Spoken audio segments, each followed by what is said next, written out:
ಮೊಬೈಲ್ನಿಂದ ದೂರ ಇದ್ದರೆ ನಿಮ್ಮ ಜೀವನ ಸುಂದರವಾಗುತ್ತದೆ. ಮಹಾವೀರ್ ಪಾಟೀಲ್ ಅವರು ಏನು ಹೇಳುತ್ತಾರೆ, ಇವರು ಏನು ಹೇಳುತ್ತಾರೆ ಎಂಬುದರ ಕಡೆಗೆ ಗಮನ ಕೊಡದೆ ನಾವು ನಮ್ಮ ಆತ್ಮ, ನಮ್ಮ ಧರ್ಮದ ಸಲುವಾಗಿ ಏನು ಮಾಡುತ್ತಿದ್ದೇವೆ ಎಂಬುದನ್ನು ಅರಿತು ನಿತ್ಯ ಧರ್ಮದ ಕುರಿತು 2 ಪುಟ ಓದುವುದರಿಂದ, ಧರ್ಮದ ಕುರಿತು ಚಿಂತನೆ ಮಾಡುವುದರಿಂದ ಜೀವನದ ಅತಿದೊಡ್ಡ ವೈರಿಗಳಾದ ಟಿವಿ ಹಾಗೂ ಮೊಬೈಲ್ಗಳಿಂದ ಎಷ್ಟು ದೂರ ಇರುತ್ತೀರಿ ಅಷ್ಟು ಸುಂದರವಾದ ಜೀವನ ನಿಮ್ಮದಾಗುತ್ತದೆ ಎಂದು ಹಿರಿಯ ಸಾಹಿತಿ ಮಹಾವೀರ್ ಪಾಟೀಲ್ ಹೇಳಿದರು. ಅವರು ರಾಯಬಾಗ್ ತಾಲೂಕಿನ ಕುಡ್ಚಿ ಪಟ್ಟಣದ ಶ್ರೀ ಮಹಾವೀರ್ ಜೈನ್ ದಿಗಂಬರ್ ಜೈನ ಮಂದಿರ ಕುಡ್ಚಿ ಇವರು ಹಮ್ಮಿಕೊಂಡಿದ್ದ 2625ನೇ ಭಗವಾನ್ ಮಹಾವೀರ್ ಜನ್ಮ ಕಲ್ಯಾಣ ಮಹೋತ್ಸವ ಹಾಗೂ ಚರಿತ್ರ ಚೂಡಾಮಣಿ ಆಚಾರ್ಯ ಶ್ರೀ 108 ಸಾಗರ ಮುನಿ ಮಹಾರಾಜರ ಜೀವನ ಚರಿತ್ರೆ ಕಾರ್ಯಕ್ರಮದ ಮುಖ್ಯ ಅತಿಥಿಗಳಾಗಿ ಮಾತನಾಡಿದರು. ಬೆಳಿಗ್ಗೆ ಸ್ಟೇಷನ್ ಜೈನ್ ಬಸದಿಯಿಂದ ಪಟ್ಟಣದ ಪ್ರಮುಖ ಬೀದಿಗಳ ಮೂಲಕ ಗೊಂಬೆಗಳ ಕುಣಿತ, ಝಾಂಜ್, ಪದಕ್, ಬೇಂಡ್ದೊಂದಿಗೆ ಸಹಸ್ರಾರು ಶ್ರಾವಿಕರೊಂದಿಗೆ ಮಹಾವೀರ್ ಭಗವಾನ್ ಕಿ ಜೈ ಘೋಷಣೆ ಕೂಗುತ್ತಾ ಭಗವಾನ್ ಮಹಾವೀರ್ ಪಲ್ಲಕ್ಕಿ ಹಾಗೂ ಭಾವಚಿತ್ರದ ಭವ್ಯ ಮೆರವಣಿಗೆ ಮೂಲಕ ಜೈನ್ ಗಲ್ಲಿಯ ಬಸದಿಗೆ ಆಗಮಿಸಿತು. ನಂತರ ಚೇತನಾಮತಿ ಮಾತಾ ಅವರಿಂದ ಜೈನರ ಧ್ವಜಾರೋಹಣ ನೆರವೇರಿಸಿ ರಿಬ್ಬಿನ್ ಎಳೆಯುವ ಮೂಲಕ ಮಂಟಪ ಉದ್ಘಾಟಿಸಿ ವೇದಿಕೆ ಕಾರ್ಯಕ್ರಮವನ್ನು ದೀಪ ಪ್ರಜ್ವಲನೆ ಮೂಲಕ ಚಾಲನೆ ನೀಡಿದರು. ಸಾಹಿತಿ ಮಹಾವೀರ್ ಪಾಟೀಲ್ ರಚಿತ, ಮೂಲತಃ ಕುಡ್ಚಿ ಪಟ್ಟಣದವರೇ ಆದ, ರಾಜ್ಯ ರಾಷ್ಟ್ರ ಮಟ್ಟದಲ್ಲಿ ಜೈನ ಧರ್ಮ ಪ್ರಸಾರ ಮಾಡುವಲ್ಲಿ ಶ್ರೇಷ್ಠ ಸಂತರಲ್ಲಿ ಒಬ್ಬರಾದ ಚರಿತ್ರ ಚೂಡಾಮಣಿ ಆಚಾರ್ಯ ಶ್ರೀ 108 ನೇಮಿ ಸಾಗರ ಮುನಿ ಮಹಾರಾಜರ ಚರಿತ್ರೆ ಶಾಸ್ತ್ರವನ್ನು ಬಿಡುಗಡೆಗೊಳಿಸಿದರು. ಇದೇ ಸಂದರ್ಭದಲ್ಲಿ ಪಂಚಾಮೃತ ಅಭಿಷೇಕ, ಈಶಾನ್ಯ ಇಂದ್ರ ಆಗುವ ಸೌಭಾಗ್ಯ, ತೀರ್ಥಂಕರ ಮಾತಾ ಆಗುವ ಸವಾಲುಗಳು ಜರುಗಿದವು. ಈ ಸಂದರ್ಭದಲ್ಲಿ ವಿನೋದ್ ಮಗ್ದುಮ್, ಡಾಕ್ಟರ್ ಸುಮಂಗಲ ಕಾರಂಜೆ, ಸಾಹಿತಿ ಮಹಾವೀರ್, ಸಪ್ತಮಿ ಪಾಟೀಲ್ ದಂಪತಿ, ಕರುಣಾ Kallolkar, doctor Baba Saheb ತಮ್ದಡ್ಡಿ, doctor Chetan ಕಾರಂಜೆ, Dhananjay ಕಲ್ಗಟ್ಗಿ, doctor Nisha ಕಾರಂಜೆ, Suman ರೋಟೆ, Prabha Gundu Rao Vadgaon, Abhay Vidyadhar ಕಬ್ಬೂರೆ, ರತ್ನಂಜಯ್ ಕದ್ದು, ಜಯವೀರ್ ಹುಣಸಿನ್ಮೋರೆ, ಪ್ರೇಮ್ ಕುಮಾರ್ ಬಾಲೋಜಿ, ಮಲ್ಲಪ್ಪ ಕದ್ದು, ರವೀಂದ್ರ ರತ್ತು, ಮಹಾವೀರ್ ಶೆಟ್ಟಿ ಇತರರು ಉಪಸ್ಥಿತರಿದ್ದರು. ವಿಫುಲ್ ಹೌಲೆ ಭಕ್ತಿಗೀತೆ ಸೇವೆ ಅಜಿತ್ ಕೇಸ್ತೆ ಸ್ವಾಗತಿಸಿದರು. ಶಿಕ್ಷಕ ರಾಜೇಂದ್ರ ಸಾಂಗಾವೆ ನಿರೂಪಿಸಿದರು. ಪ್ರಣೀತ್ ಪಂಡಿತರು ಉಪಸ್ಥಿತರಿದ್ದರು.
ವಂದಿತ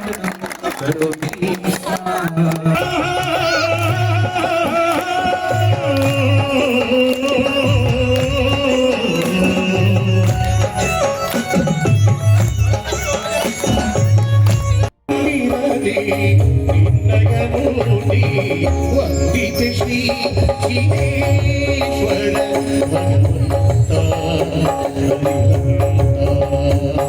ಅನಾದಿ ಕರ್ಮವು ಬಲು ಬೇಗದಿ ನಾಶವಾಗಲಿ ಅನಾದಿ ಕರ್ಮವು ಬಲು ಶ್ರೀಫಲಾರ್ಪಣೆ ಅಲ್ಲೇ ಇನ್ನೊಂದು ಪುಟ್ಟ ಕಾರ್ಯಕ್ರಮವನ್ನು ನಾವು ಮಾಡ್ತಾ ಇದ್ದೇವೆ.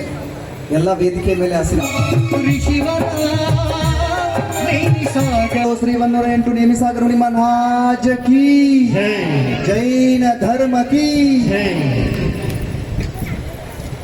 ಪರಮ ಪೂಜ್ಯರ ಚಪ್ಪಾಳೆ ಚಪ್ಪಾಳೆ ಜ್ಯೋತಿಗಳ ಗೋಣ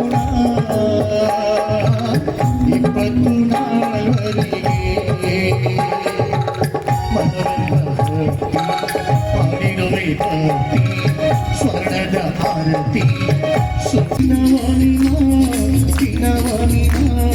ಸಚಿಹನೇ ಚಿನವಾನಿ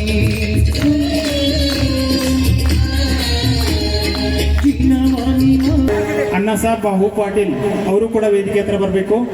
ಅದೇ ರೀತಿ ಸಾತ್ಗೋಡ ಪಾರಿಸ್ ಪಾಟೀಲ್ ಅನುಮೋದನೆ ಏನ್ ಮಾಡೋಣ.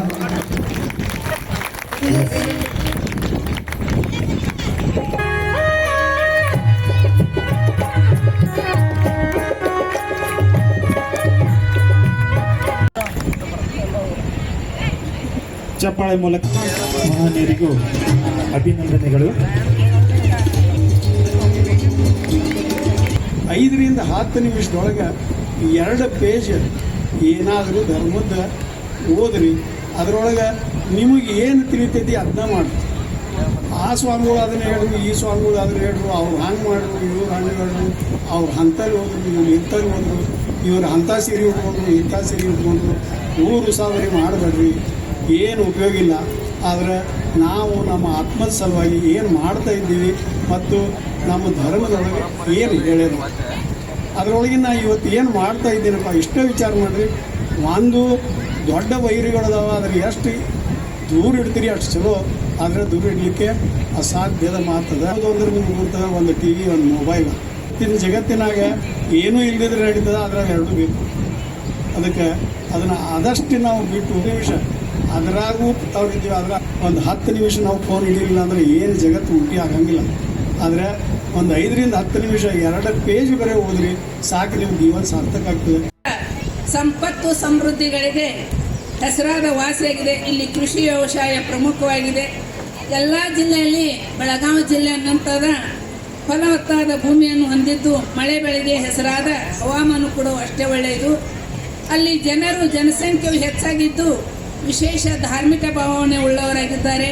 ಇಲ್ಲಿ ಅನೇಕ ಜನರು ಮುನಿಧರ್ಮ ಸ್ವೀಕಾರ ಮಾಡಿ ಮೋಕ್ಷ ಮಾರ್ಗವನ್ನು ಸಾಧಿಸಿದ್ದಾರೆ. ಅದಕ್ಕಾಗಿ ಈ ಜಿಲ್ಲೆಗೆ ಮುನಿಗಳ ಖನಿಜವನ್ನು ಕರೆದರೂ ಏನೂ ಅಡ್ಡಿಯಿಲ್ಲ. ಅದಕ್ಕಾಗಿ ಈ ಜಿಲ್ಲೆಗೆ